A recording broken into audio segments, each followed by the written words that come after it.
Efesios 5:17.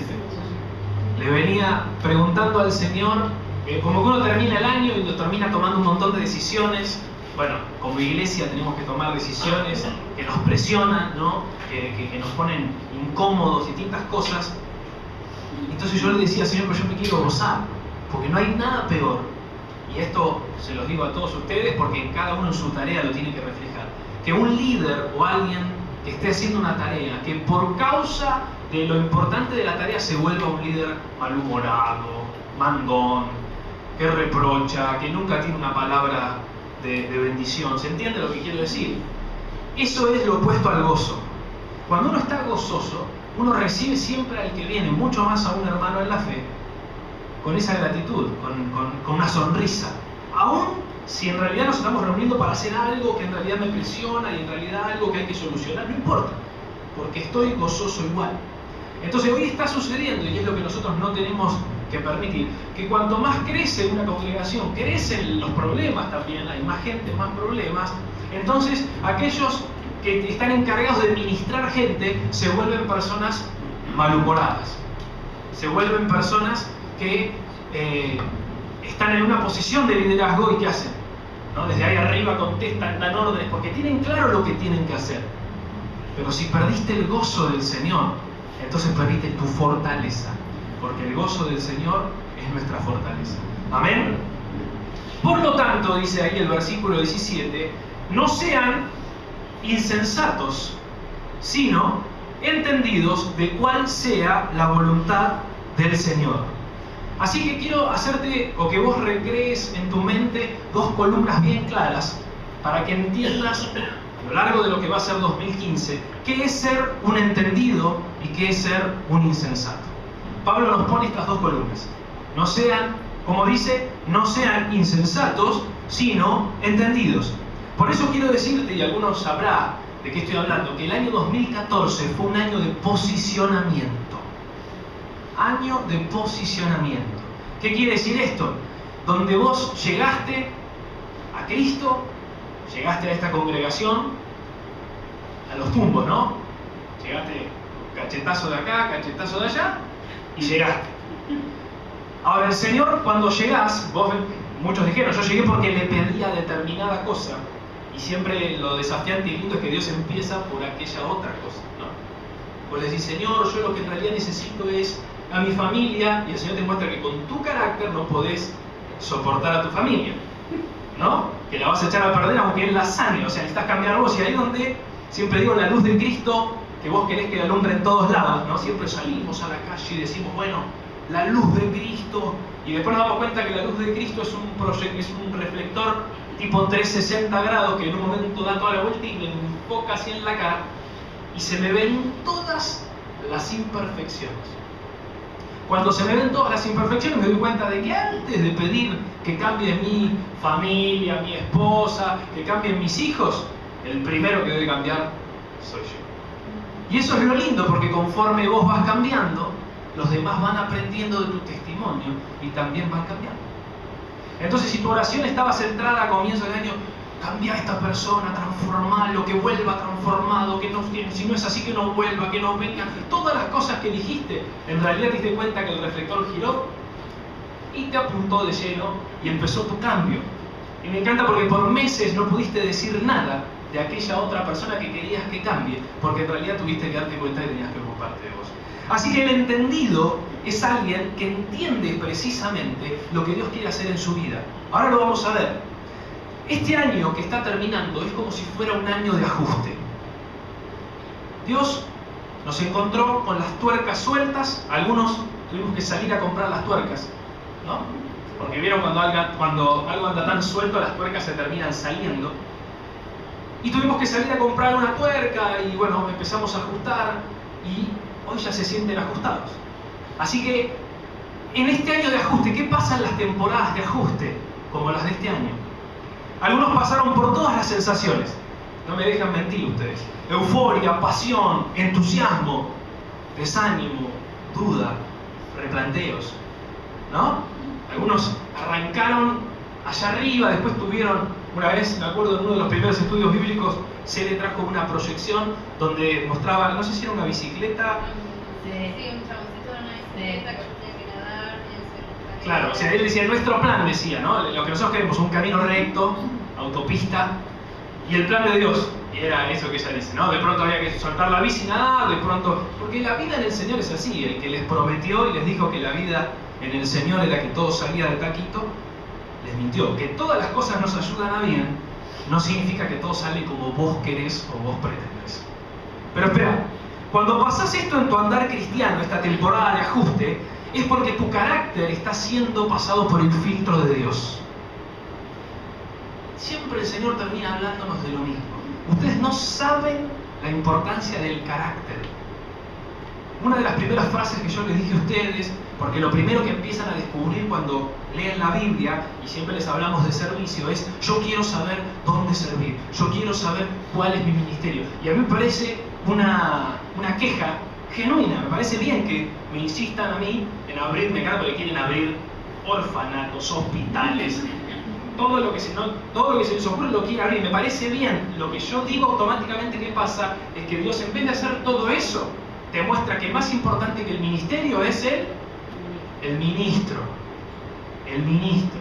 Dios está interesado en que con tu accionar no eches por tierra y destruyas el orfanato que querés construir.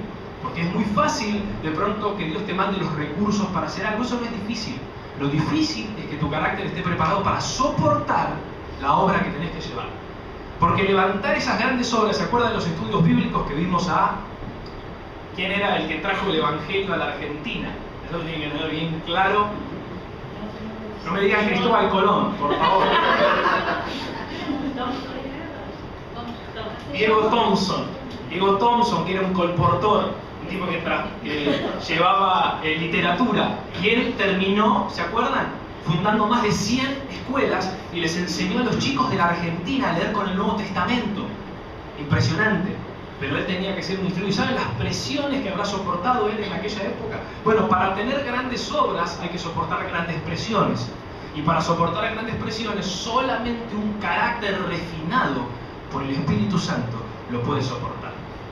Así que ponete a pensar, si quizás estás pidiendo a Dios un gran ministerio, almas, sanidades, señales, me encanta tu oración y te apoyo y oramos juntos.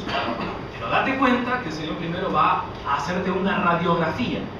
Así que eso es una temporada de ajuste. Hiciste una oración que desató la temporada de ajuste. En la temporada de ajuste vos sos el que está cambiando. Ahora, el ajuste no es malo. Desde luego, proviene del cielo. Dios lo crea. Ahora, el tema está en que tiene que tener su final. ¿Estamos? Empieza una temporada de ajuste en un área en tu vida y no es eterno el ajuste en esa área en tu vida. Cuando el Señor tiene que volver constantemente en un tema, un año entero en un tema donde en realidad Dios quería sanarlo en 2 meses, por decirlo de alguna manera, entonces estás entrando en insensatez.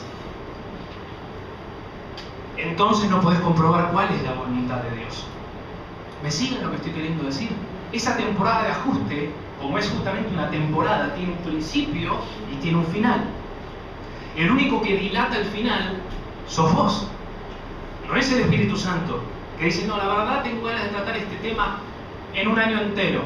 No, lo que Él quiere es que rápidamente aprendas lo que está en la palabra para sanar ese tema y que luego vos puedas pasar a lo siguiente que Dios te quiere mostrar. Ya quizás ahí sí ya te suelta y pone en tus manos el ministerio, o lo que sea, o te recupera la familia, o lo que sea. Pero si vos vivís constantemente en un círculo, en ese ángulo de 360 donde vas y volvés sobre lo mismo, entonces empezás a caer en lo que la Biblia denomina la insensatez. Porque si vos te fijás en el versículo que leímos recién, dice, por tanto no sean insensatos, sino entendidos. ¿En qué? ¿En cuál es la voluntad de Dios? El entendido no es realmente el erudito bíblico, el teólogo, el que tiene el máster en teología. Conozco muchas personas que tienen másters en teología y jamás oraron por un enfermo porque les enseñaron que los milagros han cesado. Entonces prefiero no tener el máster. Y no estoy justamente hablando en contra de la enseñanza, yo me preparo, voy a un seminario, pero nunca debe estar lo que yo creo, mi entendimiento, por sobre lo que realmente dice el Espíritu Santo de Dios. Entonces, ser entendido y no ser insensato tiene pura y exclusivamente que ver con conocer la voluntad de Dios. Si estás haciendo la oración esa, Señor, yo quiero saber cuál es tu voluntad para mi vida, es la oración más perfecta que vos podés hacer.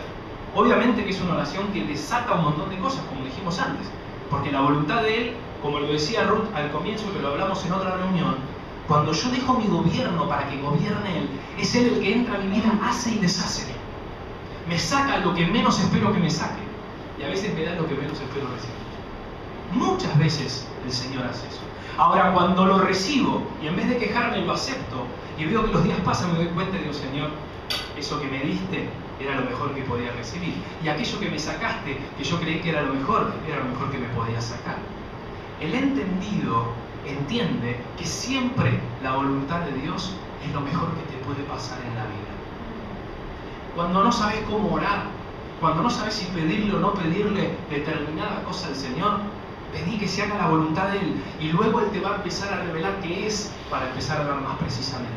Pero tu primera oración genuina no es encasillarte en algo que vos crees que es lo mejor. Quizás le estás pidiendo una persona al Señor y el Señor te está diciendo, no lo es. ¿Por qué no me pedís tu voluntad en vez de pedirle un nombre específico?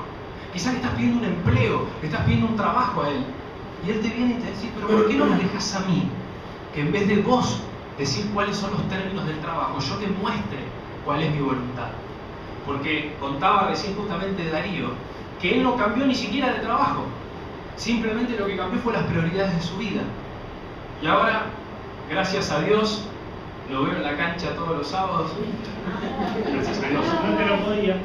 Antes no podía. Vimos 2 ascensos de Temperley en 5 meses.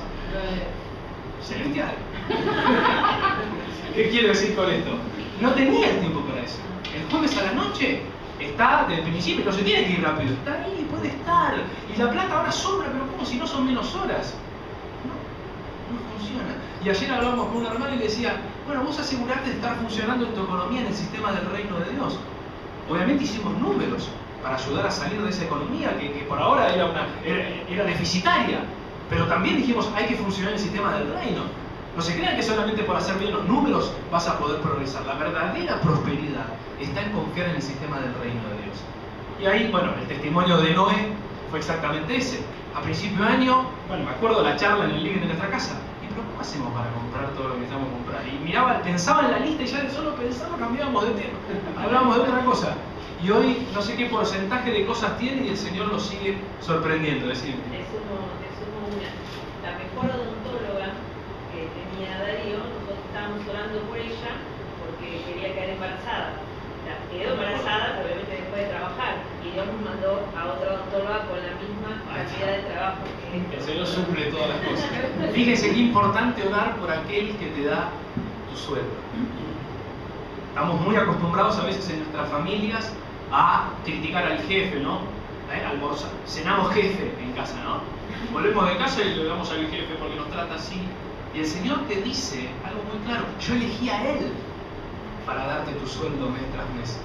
¿Quién sos vos para criticar y criticar y criticar? Entonces ellos lo que hicieron fue, claro, el que subcontrata lo que Darío hace es esa odontóloga. Bueno, vamos a orar para bendecirla. Miren todo lo que sucede a partir de una oración hecha hacia alguien que está en autoridad por uno. Por eso siempre les enseñamos a honrar a las autoridades, sea en la iglesia o sea también en el ámbito laboral. El caso más claro lo tienen en la palabra de Dios con el hijo del centurión romano, ¿se acuerdan? Y Jesús, el hijo del centurión romano, que como era romano estaba por sobre autoridad de Jesús. Esto era en lo natural, porque Jesús, el Hijo de Dios.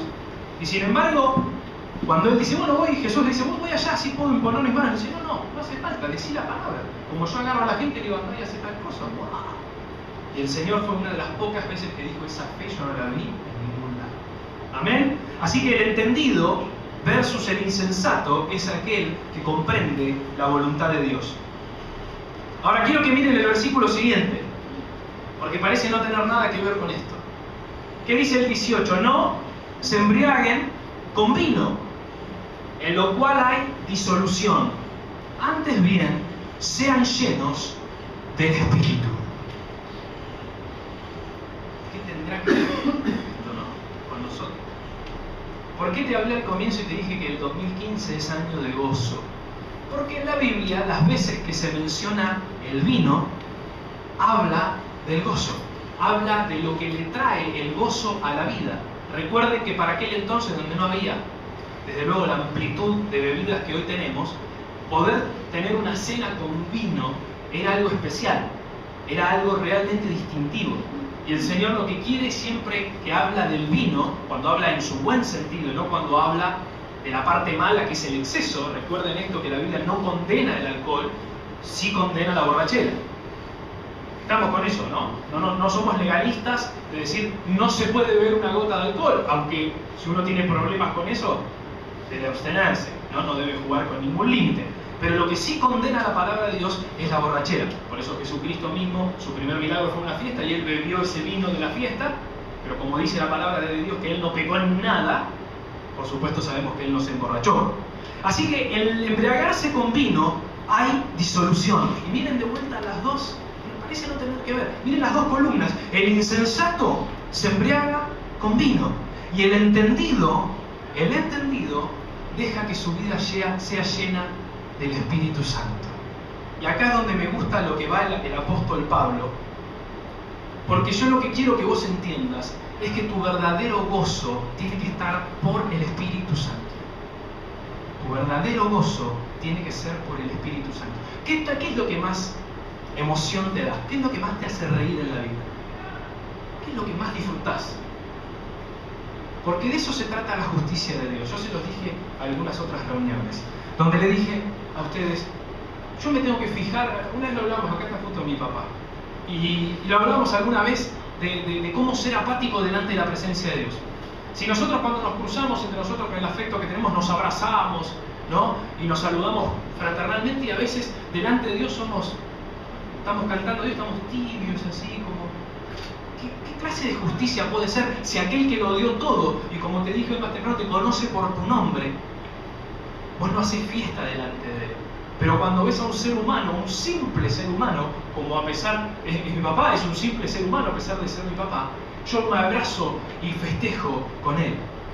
Lo que yo te desafío es que tu verdadero gozo sea en la presencia del Señor.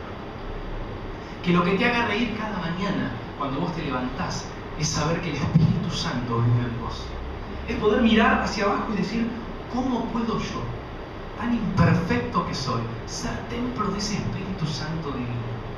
¿Cómo puede ser que Dios haya elegido, como Él dice, ya no habitar en templos hechos de manos?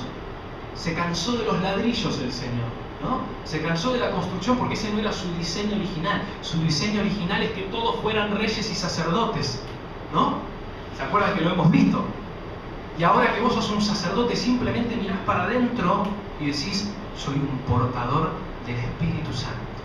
Lo cual te tiene que llevar inmediatamente a cuidarlo. Por eso el insensato que hace se emborracha contigo. Y ahora que estamos en las fiestas, esto aplica para nosotros. Porque buscamos el deleite en las cosas que no provocan verdadero gozo. Y por eso quiero que prestes atención a esto en la palabra, porque hay una copia barata del verdadero gozo, y es esto. Hay una copia barata. Si vos entendés el gozo del Señor que es tu fortaleza, como dice Nehemías, ese gozo es lo genuino. Ese gozo es lo auténtico que Dios creó para vos y para mí. Si tu deleite y tu gozo está en ir manejando, en ir en el tren, en ir en el colectivo, en donde sea, gozándote en el Señor. ¿A cuántos el Señor los ha hecho alguna vez reír sin entender por qué? ¿Alguna vez no se han reído? A mí me ha pasado de sonreírme delante del Señor y no entender por qué, pero simplemente de saber que Él vive en mí, ya eso me provoca una sonrisa. Simplemente el saber que Él eligió en un pecador como yo. ¿A quién se le hubiera ocurrido agarrar a un pecador como yo? ¿O acaso yo tengo algo que los demás no tienen? Pero sumo que un poco más de pecado. Sin embargo, Él eligió, dice, ¿dónde está? Y me mandó el Espíritu Santo cuando creí en Él, y el Espíritu Santo me llenó de tal manera que se manifestó lo que la palabra dice. Así que te quiero decir una cosa, tus escapes. Pensá en tus escapes. ¿Cuál es tu escape? Alguno puede ser hasta la bebida misma, ¿no? Un escape. Puede ser una adicción, otra. Puede ser una salida de, vos sabés que te apartás, haces algo porque estás evadiendo la realidad. Todo eso es una copia barata. El gozo del Señor no depende de dónde estás.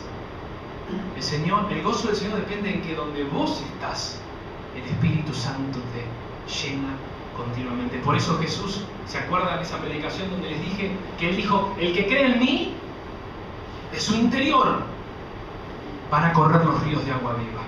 Y por eso enseguida los sacerdotes de aquella época tomaron piedras y dijeron, este nos saca el trabajo, porque le está enseñando a la gente que van a ser sacerdotes.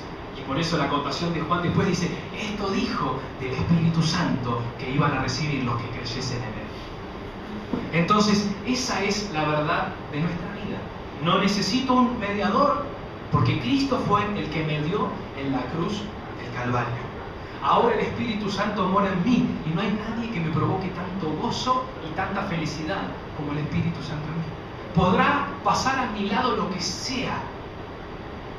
¿Qué puedes perder? Te invito a que leas un poco de la historia de la iglesia y veas cómo murieron la mayoría de los que tenemos escritos acá. Mírenlo a Esteban, muriendo realmente apedreado, con lo que significaba. La historia dice que Pedro fue muerto con una cruz dado vuelta, como burlándose de él, lo dieron vuelta y lo crucificaron al revés, como burla de la cruz de Cristo. Bueno, ¿y cuántos han muerto en el circo romano? ¿Y cuántos judíos han muerto hasta el año 70 en Jerusalén? Impresionante la cantidad de gente que ha muerto. Pero el gozo del Señor hizo que esas personas lleguen hasta el último instante de sus vidas con la convicción plena de quién vivía en ellos. Por eso Esteban dice que su rostro parecía como que, como un ángel. Lo miraba y decía, ¿qué pasa? ¿Lo estamos por matar? Nos acaba de dar una explicación brillante de la Biblia y nosotros igual lo vamos a matar porque no nos importa lo que tiene para decir. Y su rostro es como un ángel. Y dice que él levantó la vista y vio al Padre y al Hijo a la diestra de él, cuando lo estaban por matar. Ese gozo, ¿quién te lo puede dar? Te das cuenta que el gozo de estas personas no estaba supeditado a nada de lo que terrenalmente te puede pasar. Por eso, si aún no tuvieras ningún testimonio para contar, ponele que no tenés ninguno. No lo creo así, porque creo que si confiamos en las promesas del Señor se cumplen, pero ponele que no tenés nada para contar. Igualmente el gozo te alcanza. Ese gozo, esa presencia del Espíritu Santo. Yo quiero que el 2015 esté marcado por el gozo del Espíritu Santo. Que vos me puedas decir, esta semana no me pasó nada. No sé, no me pasó nada sobrenatural, no recibí nada que yo pueda percibir o anotar. Pero tengo un gozo. Pero tengo una felicidad. Pero me levanto y ya con solo poner la mano en mi pecho sé que Él vive en mí y ya con eso me alcanza.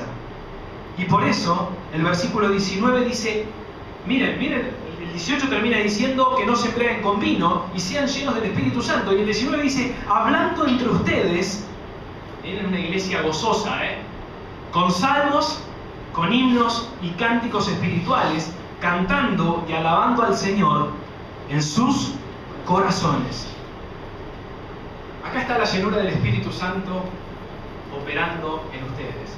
Por eso el cristiano genuino, que no es amargado, como dijimos recién, aunque tenga la mayor tarea del mundo, pastorea a 6.000 personas, no es amargado, no se puede. Miren cómo dice acá que es ser lleno del Espíritu Santo. Hablen entre ustedes con salmos, con himnos, cánticos espirituales. Eso es la llenura del Espíritu Santo. Así que si hablas en lenguas, y saben que no estoy en contra de hablar en lenguas, pero si hablas en lenguas y sos un amargado, no sé qué llenura del Espíritu Santo tenés. Porque la palabra de Dios dice que el que es lleno del Espíritu Santo está contento. Le sonríe a la gente, no le ladra a la gente. La recibe bien, siempre está pensando en dar más que en recibir. Eso hace a alguien lleno del Espíritu Santo. Y por eso te decía que ojo con la copia barata que tenemos del gozo del Señor. ¿Por qué te digo esto? Porque lamentablemente estamos más acostumbrados a ver las copias baratas del gozo, entre comillas, que la verdadera sensación de gozo en el Espíritu Santo. ¿Por qué?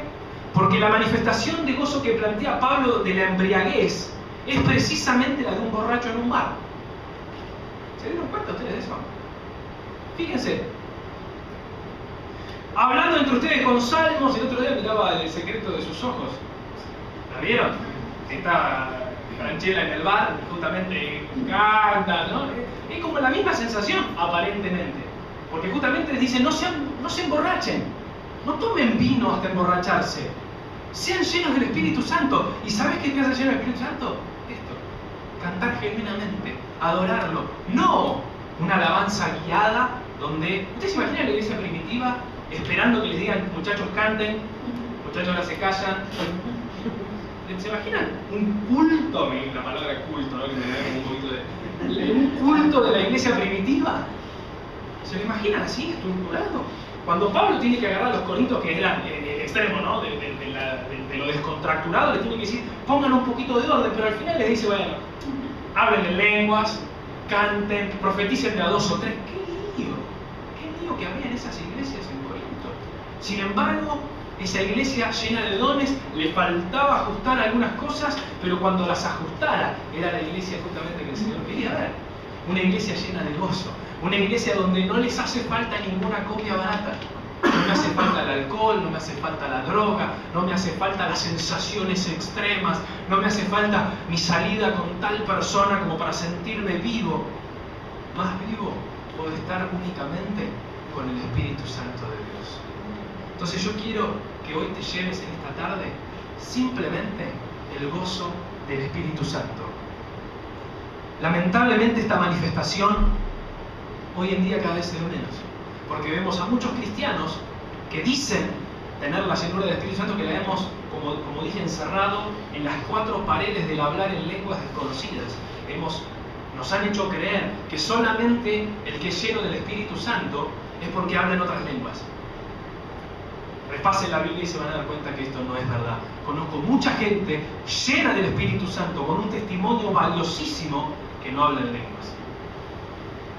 Digo esto porque lamentablemente se genera más en el ambiente carismático una persecución del don, ¿no? Como que no se sienten satisfechos si no lo logran. Y realmente está bien ambicionar los mejores dones espirituales, como nos enseña Pablo, pero esto no quiere decir de transformarse en un maniático lunático que hasta que no habla en lenguas no se siente satisfecho. Sentirte satisfecho si estás teniendo gozo. Si no estás teniendo gozo y tenés todos los dones del mundo en operación, no vale nada. Si vos cuando entra alguien a tu casa le decís, no me digas nada, me venís a pedir el auto. Y era, pero si estás de mal carácter, si estás de mal humor, no te sirve de nada. No te sirve de nada. Por más que te revele el Espíritu Santo, los milagros, las cosas antes de que pasen, vos los sueñes antes, me encanta todo eso, pero tiene que ir acompañado de un buen carácter, de una persona sonriente, de una persona que vos la ves, ¿qué tiene este tipo que está gozoso? ¿Qué tiene el tipo que hasta le pasó esto que no sería lo ideal para él? Y sin embargo está contento. Esas son las familias que Dios quiere levantar. Esas son las familias que Dios quiere levantar. Es cierto que podrán pasar cosas que no te ponen tan contento, pero el verdadero gozo nace únicamente del interior. Por eso, el versículo 20 y el último que vamos a leer dice, dando siempre gracias a Dios por todo, dando siempre gracias por todo al Dios y Padre en el nombre de nuestro Señor Jesucristo. Estamos llegando al último día del año y quizás en estos días, aprovechando inclusive de los testimonios, le estuviste agradeciendo a Dios cosas bien particulares. Miraste para ti, Señor, gracias por esto, gracias por aquello otro, gracias por esto que hiciste, por cómo me cambiaste. ¿Sabes a qué te desafío hoy? A que le des gracias a Dios por aquello que no te dio. ¿Alguna vez probaste decirle a Dios, Señor, gracias? Porque yo te pedí este sueldo y no lo tengo, pero entiendo por qué lo hiciste. Y me gozo y te muestro, Señor, que estoy igual de feliz. Que no opero en solamente una recompensa, sino qué clase de hijo soy. ¿Qué clase de hijo es aquel que solamente, si te doy algo, si me da algo mi padre, entonces ahí arranco, Soy un mercenario, dijimos alguna vez. Soy un mercenario, lo que quiero hacer solamente depende de que pongan el 15, ¿no? Primero. Bueno, esa no es la manera en que el Hijo de Dios opera. El Hijo de Dios dice que da siempre gracias por todo al Dios y Padre en el nombre de nuestro Señor Jesucristo. En los días que te quedan, dale gracias y decir, Señor, gracias porque no hiciste lo que yo quería. ¿Qué te parece esa oración? Gracias, papá. ¿Cuánto me conoces? ¿Cuánto hubiera chocado de costado si me dabas aquella cosa, no? Me hubiera olvidado de vos, hubiera tenido un touch and go con vos, hubiera rebajado la presencia de Dios a un mero negocio, dame lo que necesito y después hablamos cuando necesite algo más. En cambio, cuando termine el año y podés decir, papá, yo te agradezco, no me diste. Papá, no nos diste el lugar que queríamos todavía, ¿no? No nos diste. Y yo le doy gracias. Puedo patalear, puedo enojarme, ¿no? Si pasan por mi casa y escuchan ruido es que estoy pataleando. Pero sin embargo, realmente puedo esta tarde decirle gracias, papá. Porque yo no sé. Porque muchas veces, cuando Dios no te da, no te dice, y es por esto y esto, no te dice nada. Y no te quedas como diciendo, bueno, ahí está la fe. En entender algo, recibirlo, creerlo, aceptarlo, pero no lo entiendo. ¿O cuándo te explica la Biblia que vas a entender todas las cosas para luego poder creerlas? No lo entiendas. No lo entiendas. Ora para recibir entendimiento. Pero a veces vas a orar y no lo vas a entender. Al tiempo vas a mirar y decir, ahora entendí. Ahora entendí por qué ese tiempo más así. Por qué ese tiempo más con mi trabajo anterior. Por qué ese tiempo más mi relación todavía no avanzaba en esto. Ahora lo entiendo. Siempre se ve mucho más fácil cuando en el camino avanzaste y podés mirar para atrás. Que no se te transforme mientras todavía no ves la distancia esa, tu vida es una vida de amargura.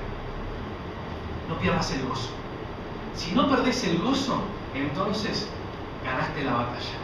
Peleaste bien la batalla. Te sobra el gozo porque es el Espíritu Santo.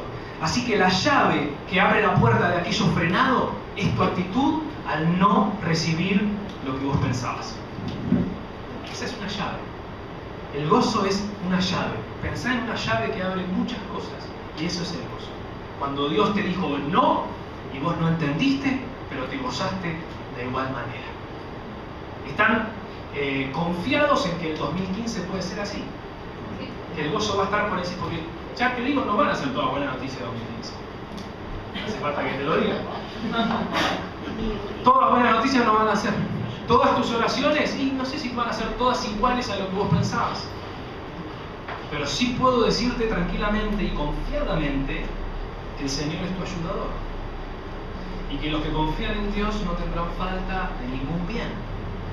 Así que Él siempre te va a dar, sea por el costado, sea por donde no esperabas. ¿Cuántos recibieron algo sobrenatural?